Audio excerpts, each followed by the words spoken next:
and welcome to another edition of the Biz Talk Nightcap. I thought Ben was gonna do this like really cool roll in after we warmed up the crowd. Is that what is going on with my? I'm out of frame. Got to work on that. Yeah. How are you, gentlemen, this evening? Yeah, good, good. Truth is, I haven't been in this room of my house since the last time we did this 2 weeks ago.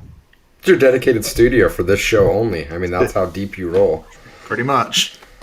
Yeah. But we didn't have a show last week. Ben was out of town, and the Utah Jazz were playing a premium game, which, as memory serves, they lost.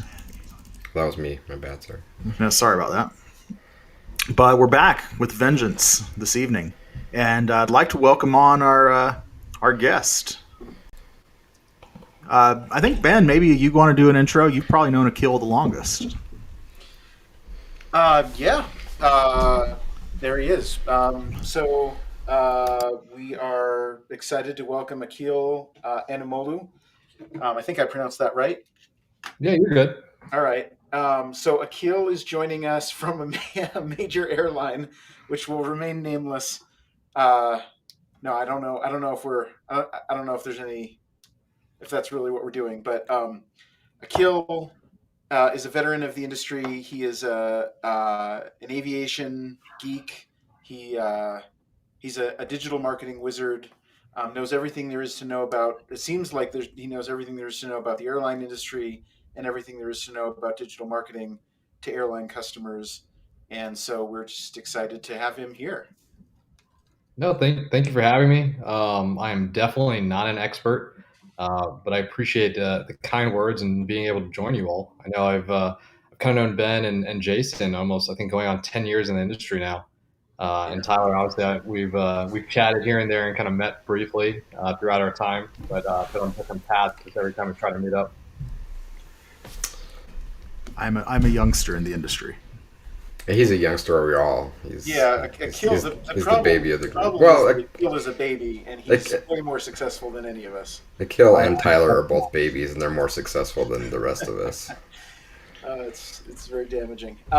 No, this is awesome. So, I mean, I think the first question that I have, and I would imagine that a lot of people have, is what was it like being on the inside at an airline? I mean, obviously, don't share what you can't share, but just like, what was the mood in March of last year when things started to go pandemic?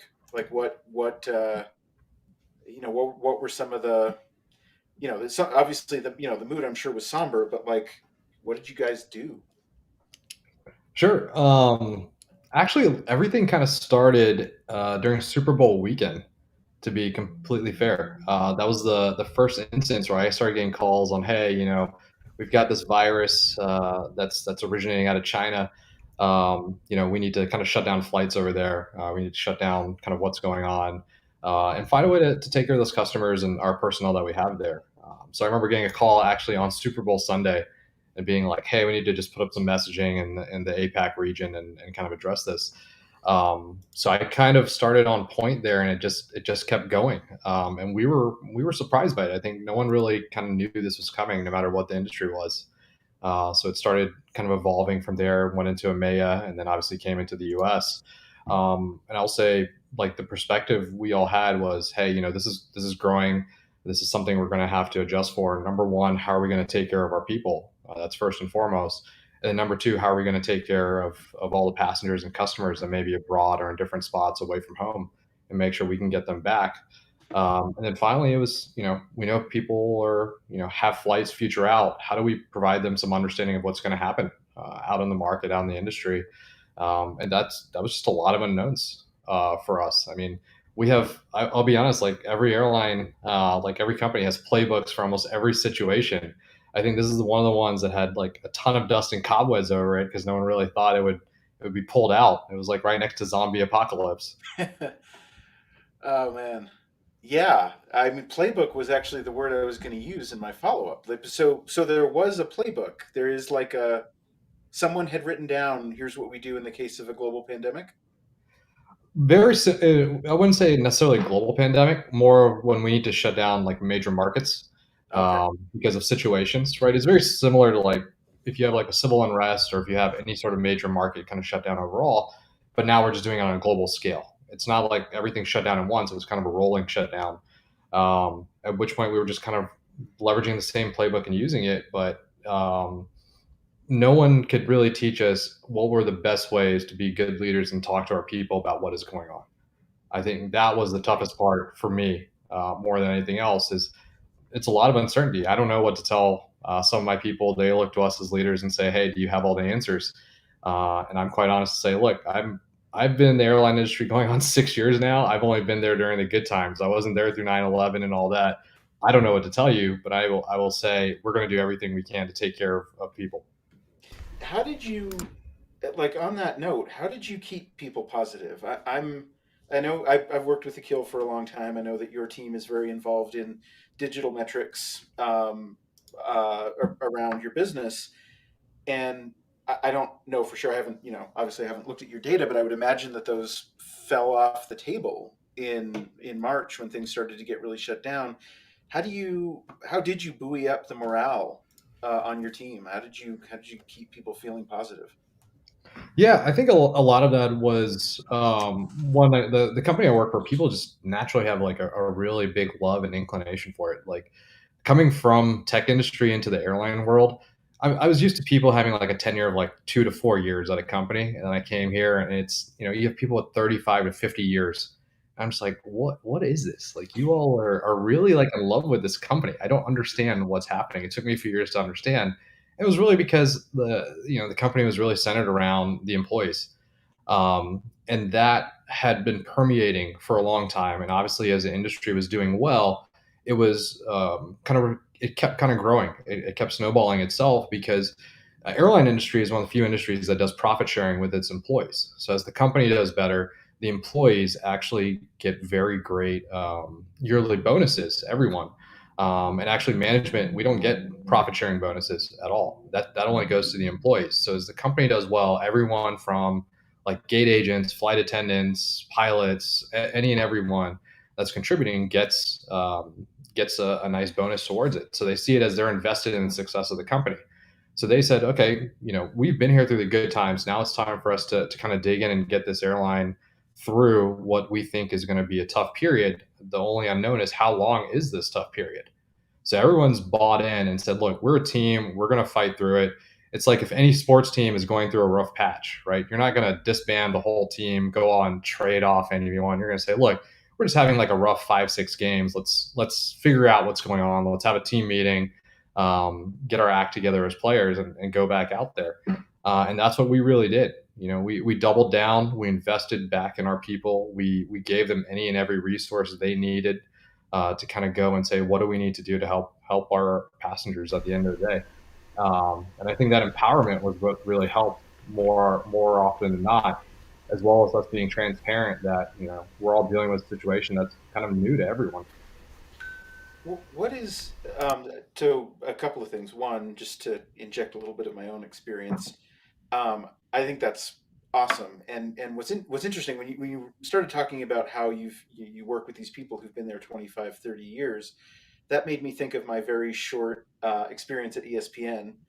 And there were tons of people at ESPN who had been around for that long. They'd been there since 1979 when the network was launched, or they'd been there since 1984, or whatever. And I'm sure at certain levels, ESPN probably takes care of its people, but I think at the individual contributor level, it felt like the reason people were there was the cool factor, right? They wanted to see Rob Gronkowski when he comes in to get interviewed and eats at the cafeteria, or they wanted to be in line behind Sage Steele, who is the only Sports Center anchor I ever met while I was there, and she's awesome. She was super kind and introduced herself to me instead of the other way around. It was awesome, but um, like I don't think that's because the company is going out of its way, or at least my perception is that that wasn't because the company was going out of its way to take care of the employees.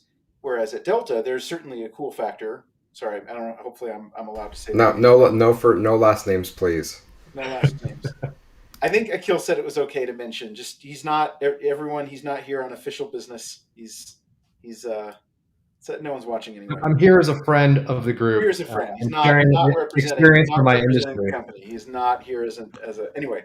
So it was inevitable. It was going to slip out at some point. But there is definitely to be fair, Ben, What? he is wearing an Atlanta United kit. I noticed. So I noticed that. I mean, we don't have any sponsorship. Airline guy based in Atlanta, cool person. Well, I saw the last episode, and I saw the Jazz gear and all this, and I said, I'm going to wear my hometown team. Yeah. Absolutely. And this is the only one that's really got a championship lately. So I'm going to wear it. We respect it. But I think it's such an interesting contrast that you've got people that have been there for so long. And there's a cool factor, I think, at both companies, but the big added benefit of the airline really caring for the employees and going, doing profit sharing, making sure that people have resources. I mean, I don't know what it was, like at ESPN when there were no sports on back in March of last year, but you guys laughing at me. I have no idea what Tyler's doing, and he just a soda. I don't think that was a soda, but okay, sorry, carry on. All right. The other thing, what was the other thing there was something I wanted to ask you. Oh, that was amazing. Obviously airline travel's picking up again now. I've taken a few flights on the airline that you work for, and they've been it's been great. All the flights have been full. Hopefully people are being safe.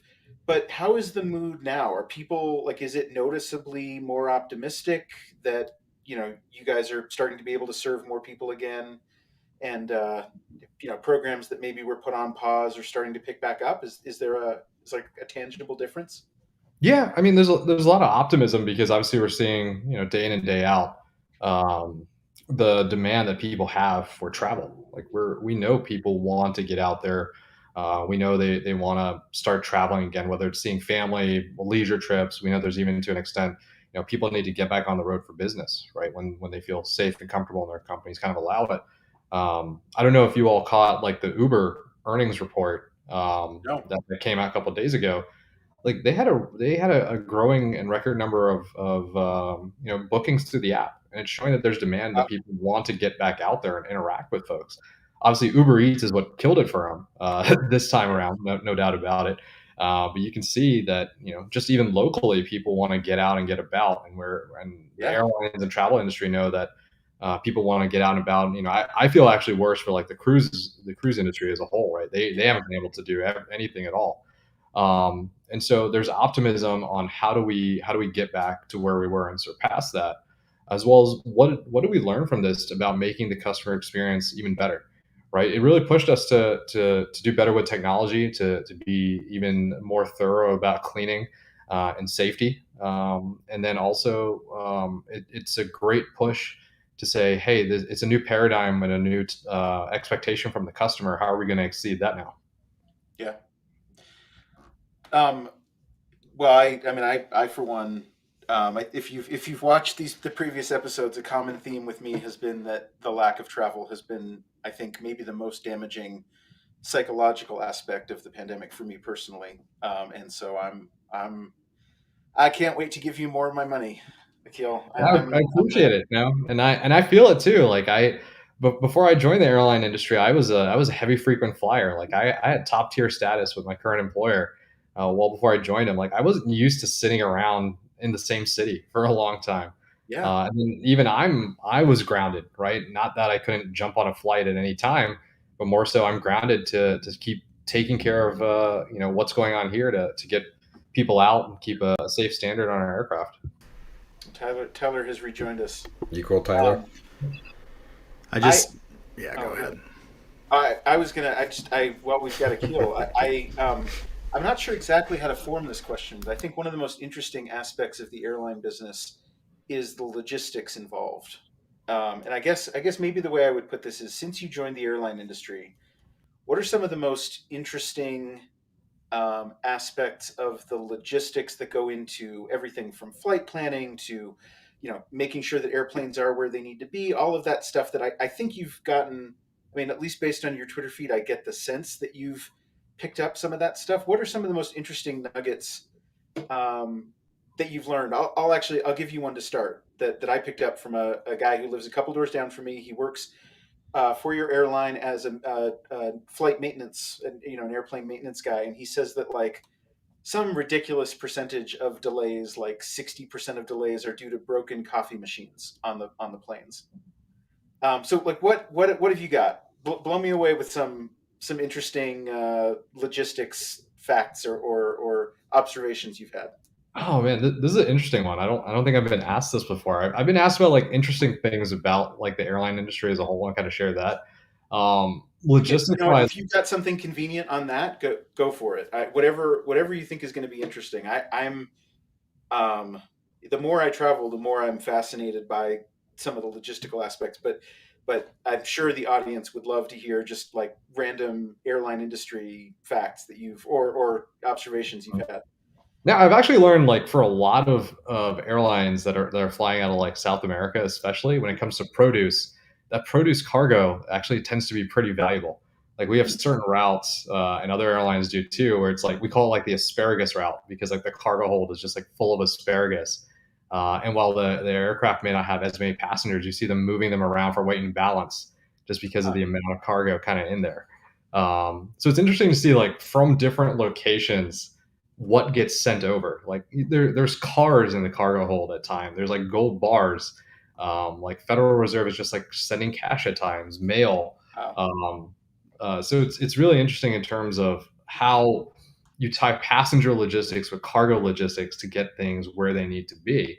And people have no idea that that's actually happening kind of underneath them. And like, I mean, obviously, I'm not in the divisions that work on like network strategy or revenue management, things like that. But just for them to be able to interlink all of that and say, hey, look, plane A is going to do these routes today with team A, B, and C, which is a different set of pilots and a different set of flight attendants that all have to be certified on this aircraft and have these types of skills and traits.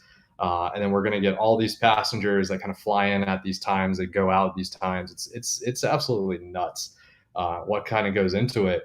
And probably the most interesting thing to me, which I didn't realize till I got in, was this concept of banks, flight banks. Hmm. So obviously, Salt Lake is a major hub, Atlanta's a major hub, New York, LA. If you look at timings when flights are coming in from other markets that aren't hubs, they all come in around the same time.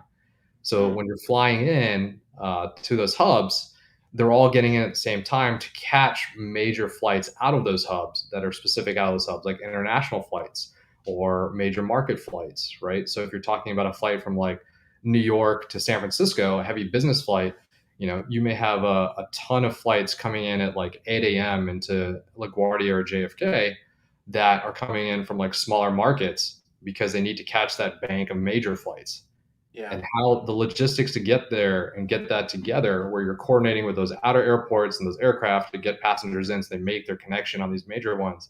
I had no idea what's going on. So it's not, you're saying it's not like a linear, um, flights from your airline all arrive at, or sorry, let me start this again. You're saying that flights from your airline don't all arrive, spaced out throughout the day. There are periods of the day that are heavy.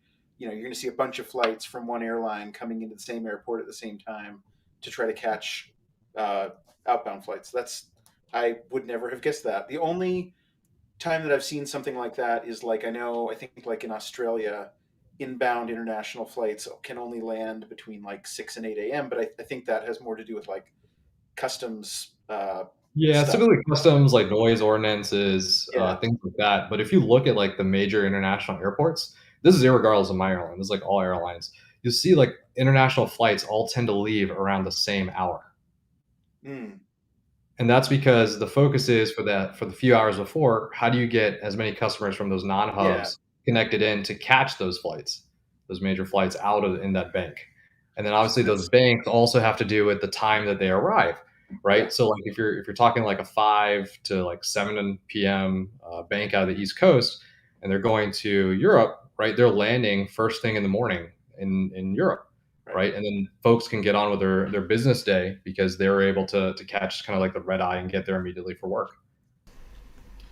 Um, that is a fascinating factoid. I did not know that. I have two questions, and I'm Yeah. trying to figure out what order to ask them in because one is a completely meaningless question, but I've always wanted to ask someone on the inside, so I'm going to ask it first, and I'm going to ask a more business question. Does the airline industry have rock stars that people geek out about and like try to track down and get a selfie with and freak out if they see them? Like Delta Lena. Well, I was thinking about the guy that I've been a fan of for a long time, Kennedy Steve, who I think retired a couple years ago, who was a rock star air traffic controller at Kennedy. But does like the industry have like celebrities that people want to be seen around? Yeah, I'd say like Delta Lena was definitely one. I think she was one of like the early ones. I was lucky enough to be on a flight with her when I was not in the airline space. Super nice woman, and obviously she's an actual like flight attendant. Like she's actually working. And now we see it kind of happen with like the folks that we put on like the safety videos. In terms of they tend to be a brand ambassadors, and those are actual employees actually in all those videos. So even like the extras are actual employees. So I know Ben calls me out a few times. He's like, "I've never seen you on these. That I don't have a that still, even though I'm an employee." I Um, mean, they need to put they need to put the beautiful faces on the videos. Is all I'm yeah, saying. the key word is beautiful. So Hey, I'll fit in listen, that category. That's I'm I why giving mean you a the compliment here. videos came. the beard is tremendous though. So Oh, this is trimmed up. I had to clean it up for you all. Listen, I think we Otherwise, can all it's agree getting that bad. Akil is a handsome gentleman. he is. He's a very good looking Now guy. you're just buttering me up. You know I can't give you upgrades. You know that. That's true. I think I've asked, and no, I hope I haven't asked. Maybe I Yeah, have. I mean, I would say there's not that many rock stars, but like there's a few here or there where it may be off of like a popular like ad campaign or like in-flight video or something like that. So my business question and probably more just general travel and tourism. What is your take on customer expectations coming out of the pandemic? Because I think I've talked with a lot of businesses that are very rigid, saying, "Well, we're going to go back to the way things were." But what we're seeing from customers is they're telling them, "No, you're not. We've learned a lot of things. We've had new experiences during the pandemic, and even though you may not technically need to do those for safety reasons or for other reasons, we found that experience to be insanely enjoyable, and we want you to keep doing those things." Do you see the do you think the travel industry, tourism industry is going to have some fundamental changes coming out of this? Not necessarily just things that we've learned, but just customer expectations have changed. No, most definitely, right? And I think customers should be the ones having those expectations on us, right? I love it when customers and also industry peers push us even further. So like maintaining a safety and clean standard is going to be something that continues. How do we provide digital experiences and self service capabilities that reduce the amount of potentially live interaction that people may want to make? A lot of folks want to be self empowered. They want to use their devices, whether it's a laptop, iPad, phone, whatever, to make changes and have that availability to them. And that's really driven us to say, okay, how do we give you everything you kind of want so that if you want to kind of do it on your own, go for it. But our people are still here to give you that personal touch and appreciate you kind of for that. And that's what customers are really saying is, look, you've invested a lot in making this experience better, making it safer. We want that to continue, and then we want you to keep evolving this past this point and making our lives easier when it comes to travel. Yeah, that's awesome, and I think there's also an optics perspective of it from a safety perspective. I was talking to where I was texting Ben because I was picking up some calzones before we had the meeting here, and I walked into a local pizza place, and there were 8 or 9 people smashed in this little kitchen, no masks, no hair nets, no nothing, and I'm like, I don't know that that would have even crossed my mind a year ago. Now I'm like, this feels dirty. Like you should at least have a damn hairnet on. What is going on here? So I think there's a lot of optics coming out of this that people are going to be more perceptive to just things that make them feel safer overall. And that'll be interesting to see how that plays out in travel. Yeah, most definitely, right. And I think it also comes to how to I guess society and populations generally change their way of doing things, right? Like if you think about when it comes to deboarding a plane, People are relatively pretty good about saying, "Hey, I'm going to wait for the people in front of me to leave before I get out." Are they though? Are they? Generally Go speaking, ahead. Finish. 99.9% of people are absolutely fantastic about it. Right? Where it's like, hey, we'll wait for the person in front to grab their bags, kind of leave, right? And that's just, from a societal norm that we as human beings say that's the right thing to do, and we accept that, right? That doesn't, there are people obviously who think differently, unfortunately, and want to just barge forward. But then going forward, are they gonna, people naturally gonna keep space between themselves when they're queuing up at anywhere they go, like whether it's a theme park or an airport, or even at the checkout line in the grocery store, right? We're so used to being close together, being scrunched together. Are we just naturally going forward going to put more space between ourselves, right? A lot of businesses can put in protocols, procedures. They can put in um, kind of things that they want customers to do. But it's also, how are customers and society in general going to change and bring that forward, that this is the new norm of expectation. One thing I Speaking was of, wondering about, Akil, you're talking a little bit about the post pandemic, but during the pandemic, did you get an opportunity? Did you feel that there was kind of more room to breathe in terms of innovating, like, or rethinking the way, especially in things like app experience and like for safety features to help the customer's experience be as smooth as possible during times of frustration? Not necessarily things like, change policies and all of that, but just the features that people interact with. Did Was there a necessity to innovate, or did you find that there was more time to innovate? I won't say necessarily there was more time. It was a lot of, how do we get these capabilities in customers' hands, right, as soon as possible, to make their lives easier. But it was more of, how do we think about this in a different lens, right? This is not a typical run rate of business. We're not in a normal sense where everything's easy come, easy go kind of deal, right? This is, hey, the world is drastically different. People that are flying at certain points are because they have to, right? Their jobs are necessitating. They need to be somewhere, or they have to go visit family. Something has come up. There's some emergency. How do we make their life as easy as possible? But it made us start thinking about, how do we ensure that capabilities we're building are not just for today, but they're going to work for tomorrow, right? As our industry recovers, this is a feature that's not just, we made it. It's only for like a year and a half, and then after that, we're throwing it away. So we really took more time to be deliberate about creating capabilities and functionality that become more hybrid, more moldable for us to use long term. Which beforehand, we would develop features at times that were very specific. So I want to pivot off that question a little bit, and I'm going to ask you to just kind of make an educated guess. Obviously, you know what's happening in your company and probably your competitors, but from the wider travel and tourism industry, and this is kind of the pivot off of your question, Tyler, around necessity and innovation. I don't get the sense that everyone innovated. In fact, quite the opposite. I think a lot of companies have kind of chosen to, quote, ride this out. We're gonna lock ourselves down, try to play it safe, and then once we emerge, then we'll figure out what to do. What percentage of travel and tourism do you think has taken that approach, and do you believe that's going to set them back compared to their competitors that chose to either innovate out of the necessity, or innovate because they felt like this was an opportune time to gain ground on their competition? Sure, I'd say, like, for travel and hospitality industry as a whole, right?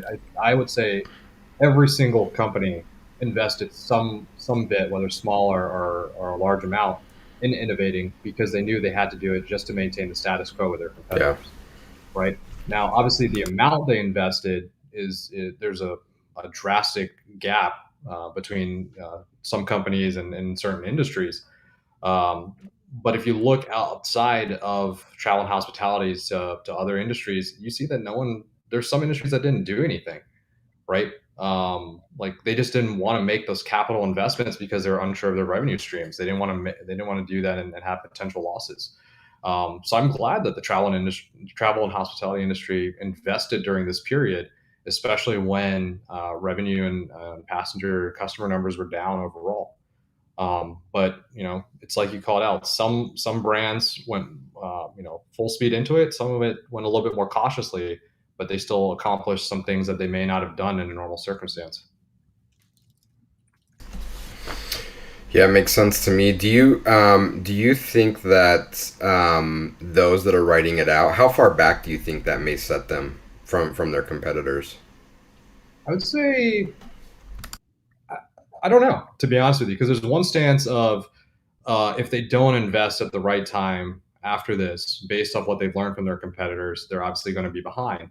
But there's also the premise of are they waiting to see the effects of what their competitors have learned from their customers to build products and innovation that are less trial and more direct to market that are going to work, right? It's almost like, do you want to be, the first one to market, or do you want to be the right one to market? And that's what some companies are going to consider. Let me ask you one more question, and then I think we'll move on to the next section of the which you're welcome to stay for. Um, but as you look ahead, obviously the airline industry is largely in the business of selling experiences. Um, the I know that you and I have talked about the importance of the in-flight experience and how that's a battleground for airlines. That like you want to have the best in-flight experience, um, without giving away obviously anything that that your company is working on. What do you see as some of the future of that in-flight experience? What where is that headed? Yeah, I'll speak about this from like an industry basis because Yeah. obviously, we see what our competitors are doing too. Number one is obviously providing a great connected experience throughout your flight. Like all of the industry, right? Airline industry knows the trials and tribulations of dealing with Wi-Fi at 30,000 feet, right? It is not fun, and it's also not easy. And I will say the people behind it at every company, kudos to them because they deal with a lot just to get it working, just to get clearances and certifications done, and then to hear from passengers that it doesn't work, and they're holding us accountable when it doesn't work, and we're thankful for that. So I think number one is how do we get it used to what you're used to on the ground, like always being able to be connected, have a reliable connection, and every airline is doing that, right? They know that that's the standard going forward. And then also, how do we make it so that you have a better in-flight experience in terms of, all your devices can connect, all your devices can take on actions for you, making sure that kind of what information you need for when you arrive at any place you're going to, um, keeping you entertained through the flight, right? Different airlines have taken different approaches to in-flight entertainment. So some have invested in keeping it and evangelizing it more. Others have said, "Hey, we know you're bringing your own devices. How do we make sure we can stream you content?" And then how do we also use it as a way to keep you connected with the crew, in terms of if you need to request something or making sure your information is known so we can help personalize the experience, and make sure you're recognized if you're a loyalty member as well. Because technology can always be there, information can always be there. There's still a great personal touch that I think airlines know are a big competitive advantage for them because you're in that space with these personnel for a while. How can we ensure that we're talking to you and saying thanking you and keeping you in mind for the travel that you're taking today?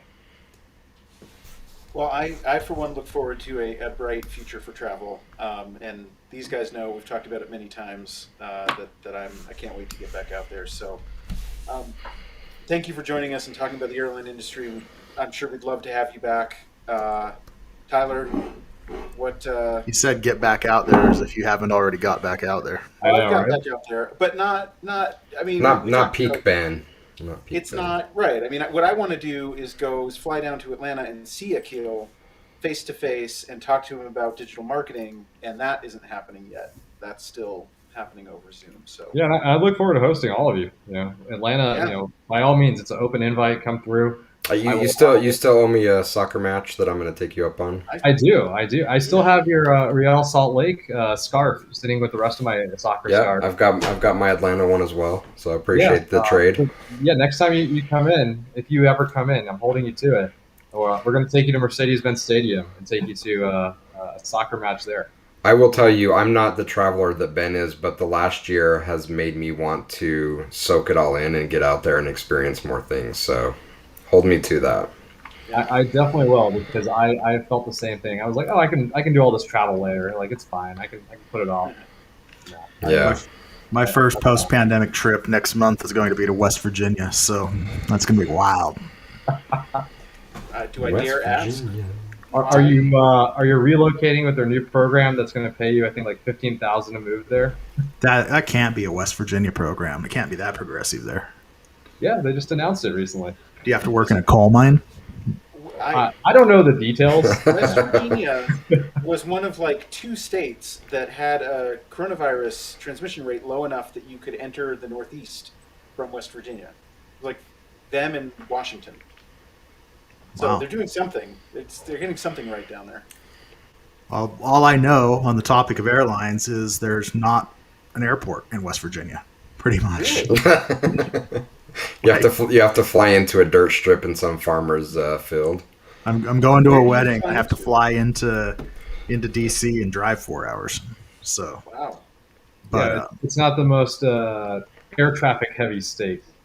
but actually, a question before we shift gears on the topic. Ben was saying would like to go visit you, Akhil, and you're saying I would love to have you. Do you feel that business travel will pick up again, leisure travel especially? I'm thinking.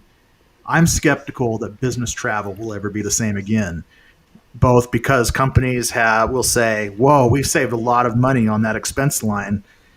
We can do a lot of this on Zoom." But I also think that our customers of vendors or suppliers will say, half our staff is working from home, so we really don't need to meet in person.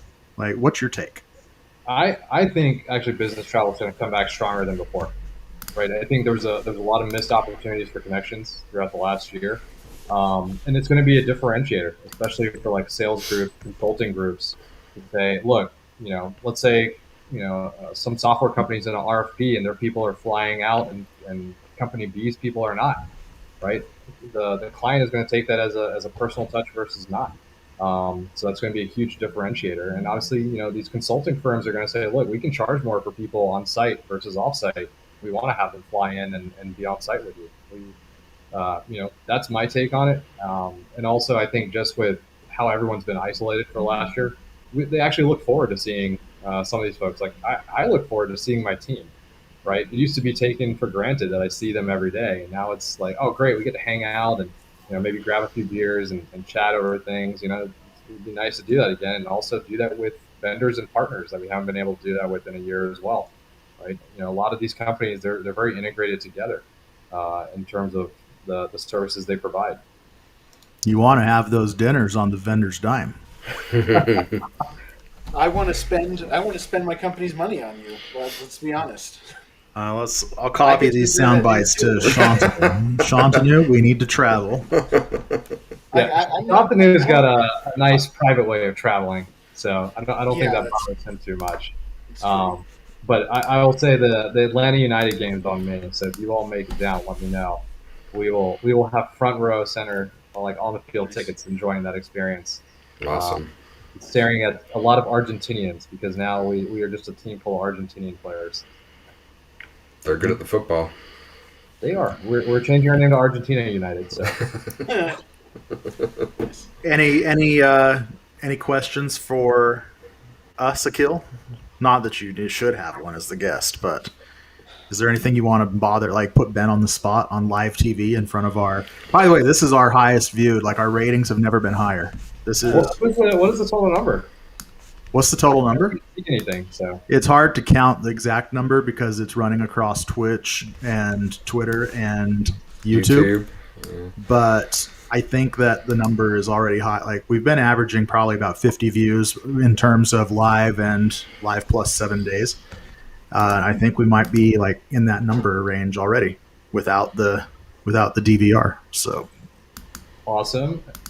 So I mean, all of you are analytics experts. How are you tracking this? I mean, it's Twitch. Twitch has really good analytics.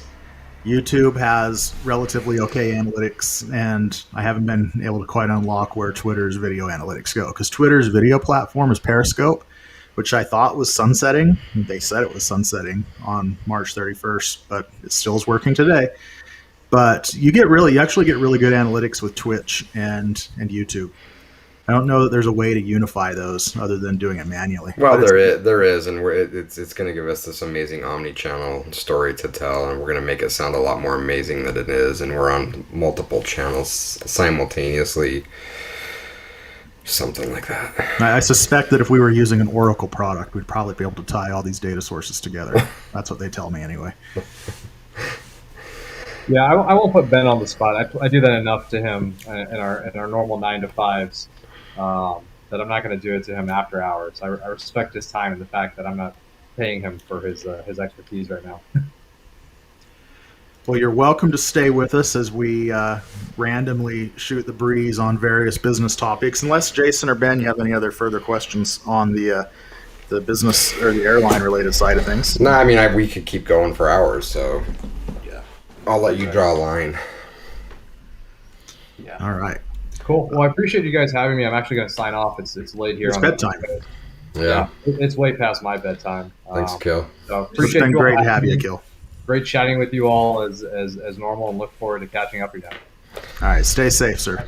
Great. Take Good care. night. Bye now. Bye. Okay, Akhil new Anumolu. new rule. If you spill an entire can of soda, you have to keep the camera on. Is that what happened? It was this bottle here, and this is a 16.9-ounce bottle, which is weird, but I guess that's how Coke's saving money. It's like, Well, I mean, it's milliliters. And I spilled just that much, but like literally, it covered my desk.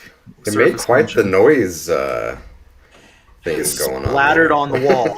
And what's crazy is how it finds its way under like every little thing on the desk. Yeah, you're going to be cleaning that up for a while. So I have this wood block, for example, and like this wood block soaked up a bunch of stuff. Like this is my wood block with a screw in it. Okay. And yeah, so I went and got a towel, and I got some Clorox wipes. Wave the Very white nice. flag. That's what I did 2 weeks ago when we couldn't get audio on this site. Anyway, what else is on your mind, gentlemen? I have been had some interesting conversations today on Twitter. Jason was a part of them. Again, I mean, I don't. If we don't want to go into it again, we don't have to. But there was a study published by Qualtrics, I think, where they had surveyed 4,000 workers in English-speaking countries all around the world about what their preferences are around working from home versus going back into the office. And I was really surprised to see that only 7% of the respondents favored entirely work from home or remote work, and the other 93% were in the majority by far, I think 64% total, were in some sort of a hybrid bucket, which makes sense that that's a very popular choice. But I was shocked that 27% preferred 100% in the office and only 7% preferred 100% at home. And I would have guessed that those would have been flip-flopped. To be fair, do we have a link to the survey? Because I think a lot of it could come down to wording. I will tell you, I am 100% not. I don't want to work from home 100% of the time. I also 100% of the time do not want to work in an office.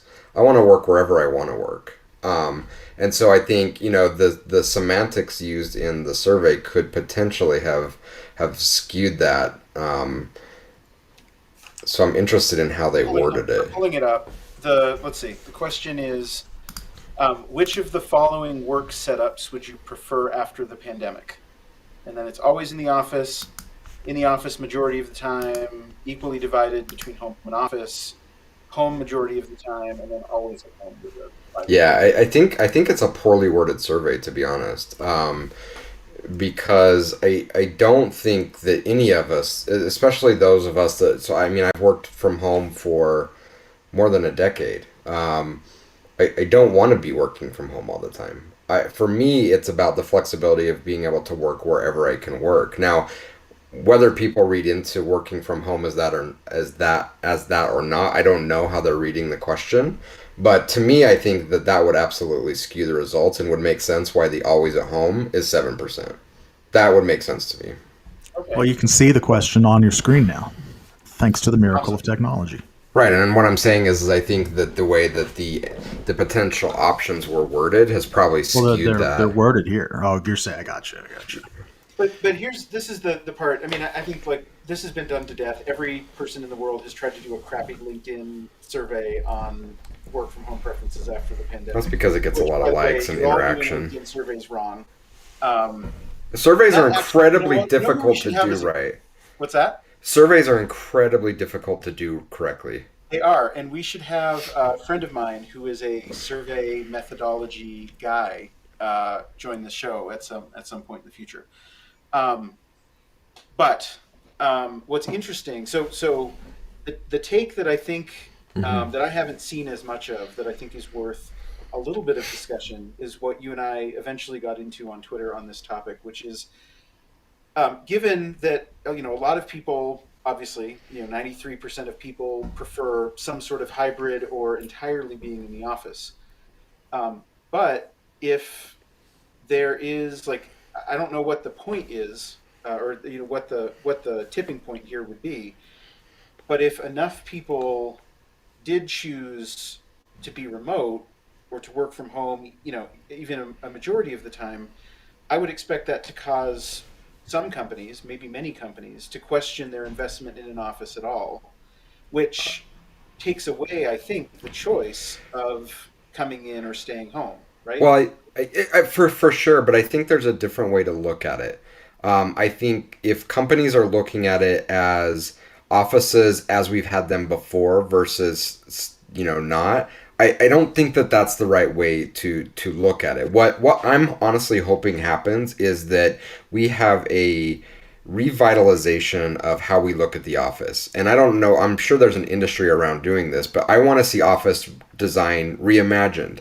And what I would like to see is the office become more of a draw. Right now, for me, like going and sitting in another office is no different from sitting here, or go sitting in a cube. It's not something that really interests me. But if I can go into an office and it has a maker space, it has the ability for me to feel more creative. I Yeah, can, absolutely, that is going to draw me in. And so what I'm hoping is that companies will really rethink the design and purpose of the office, and then I think it changes the paradigm. that would be great. That's exactly the kind of thing that I think probably I can't imagine someone not hoping that that comes out of this whole situation.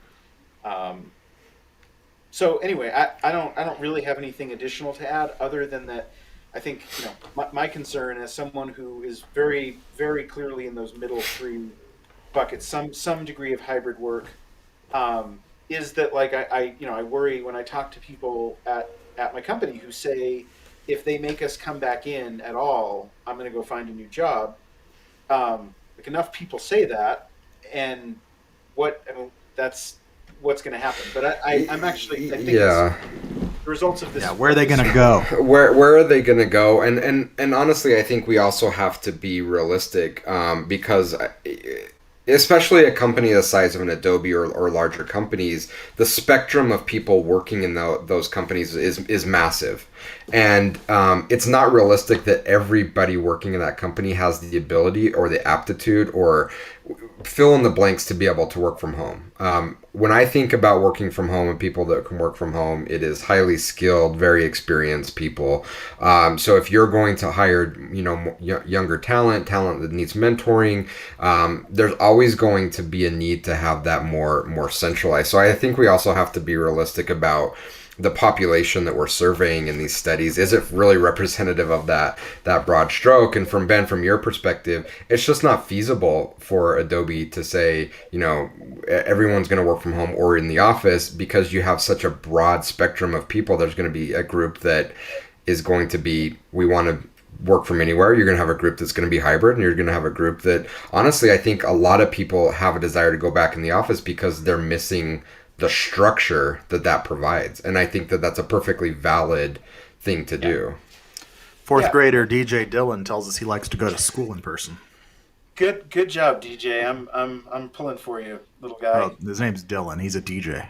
Oh, He's not DJ like DJ Tanner. DJ Dylan. DJ could have been his first name. It's a His first name's Bob. ah, the legend. Bob Dylan. Yeah. Anyway, I don't. I mean, obviously we'll see what happens. We're not going to solve that tonight. Well, what I'm thinking is some of the out of this Qualtrics Experience Management Operating System survey, some of the most interesting findings are beyond that first question, and I look at things like so they're talking about productivity. 54% of millennials and 53% of Gen Z say they've been more productive, while 34% of boomers say the same, which goes to reason. Your boomers are probably less comfortable with being on the Skype all day and doing the hunting and pecking on the internet. But then that translates further to your purpose and well-being, where Gen Z says they adjusted the pandemic better than any other generation. They're elitists, these Gen Zers. 50% say that their personal well-being has improved since pre-COVID. Employees say they are 2 times as likely to say their personal well-being has improved since the pandemic. I think that goes against the narrative that we have kind of been hearing. It does kind of, but like, look at how they're writing this. Employees are twice as likely to say. Okay, hang on. Their personal well-being. Really, it's the one below it that caught my attention. Gen Z adjusted to the pandemic better than any other generation, with almost 50% claiming that their personal well-being has improved. So it's still more than 50% that say their well-being has either stayed the same or declined, and that is just one segment of the workforce. Like, yeah, and honestly, I don't think that has very little to do with working situation. Honestly, my personal belief is that has to do with everything else that's in play. Because I'm not a Gen Z, but I absolutely agree with that. I think as you two gentlemen know, I have a pretty severe anxiety disorder that I've dealt with for at least 25 years. My anxiety levels last year were probably the lowest that I can remember in over a decade. And the reason for that is that life became slower. My schedule was not packed and overwhelmed that everywhere I had to be at this soccer game or this school event or this thing and running. For me last year, the slowness of life as things slowed down made me feel better and more relaxed and just more calm about things. So I think that question probably has a lot less to do with where people are working and more the fact that we just slowed the hell down for an entire year. And that was probably a really, really good thing. In this country, we like to go a million miles an hour without any rest. What's interesting about that, though, Jay, so first of all, that's awesome. I'm thrilled to hear that. What's interesting is that I feel like my mental and emotional health have declined for almost like the opposite reason, but in a very specific way. Like, yes, we haven't been at all of the soccer practices and the basketball games and things that filled up our personal lives. But a friend of mine, I've had a few people comment this, but one just sticks out as pointing out, guy said he's been working from home for 15 years, but working from home during the pandemic is just different. It's meetings all day where there weren't meetings all day before. The stress for me comes from hopping from Zoom to Zoom to Zoom without much of a break throughout the day. Sorry, there's a fly in here. And so while my personal life has been much less cluttered, my work life has become even more cluttered than it was before the pandemic, and that has caused me to feel burnout and increased anxiety over what's going on at work. So and that's completely fair. I think for me, and probably why that didn't hit as hard, is I had previously to the pandemic developed a pretty strong set of frameworks for how I would engage from a meeting perspective. So there are certain days that I just won't meet. There are certain timelines If Hila's on the chat, she knows if I get a meeting invite the same day, there's little chance in hell that I'm going to be at that meeting. I build buffers between. I avoid it at all costs. There are times where it happens, but back to backs, because you're absolutely right. And if I look at my schedule and if I accepted every meeting invite that came to me, I would be 5-6 hours a day in meetings back to back to back. And I've had those days where I just couldn't get away from it, and I am drained. Like, I don't even have time to eat, or I'm trying to scramble, and it's just not a healthy way to work, for sure. Yeah. What? Well, that's my world. Yeah, I understand. Before we wrap up, let's touch on a couple of these other stats. This one surprises me. How connected have workers felt to their coworkers and community while working? And first of all, I guess it better be work community. How connected have workers felt to their coworkers and community while working remotely during the pandemic? 35% say more connected. 39% say same as before. 26% say less connected. If I were an office worker, which I have not been, I would imagine I would feel much less connected. It's weird because oftentimes that's not the case. Because when you go fully remote, you're forced to be more deliberate about your connections. And as a Tell that to the people who schedule meetings for me. You have people schedule meetings for you? Well, they don't not necessarily they're scheduling them for me. I mean, you're being inviting you to meetings. Yeah, I mean, but I think what we're missing is the banter and the small talk and the bumping into and that connection. I think we're missing, but it is an interesting output of remote work, and I've felt this for the last 15 years, is that when you have a remote team where everybody's remote, it forces more deliberate interaction, and you do have very, very deep connections. The problem comes into play, and this will be interesting going to the fact that this huge population wants a hybrid model. That becomes very, very challenging because you develop these multiple cohorts where you have the in-office cohorts and it's very tribal, and it's very, very difficult to make that work. So that will be an interesting thing that I don't think a lot of businesses are thinking about as a challenge of the hybrid model that is incredibly difficult to solve. Few other things. Now, this is where things get really interesting on the connected, is if you start to break it down by gender, by race.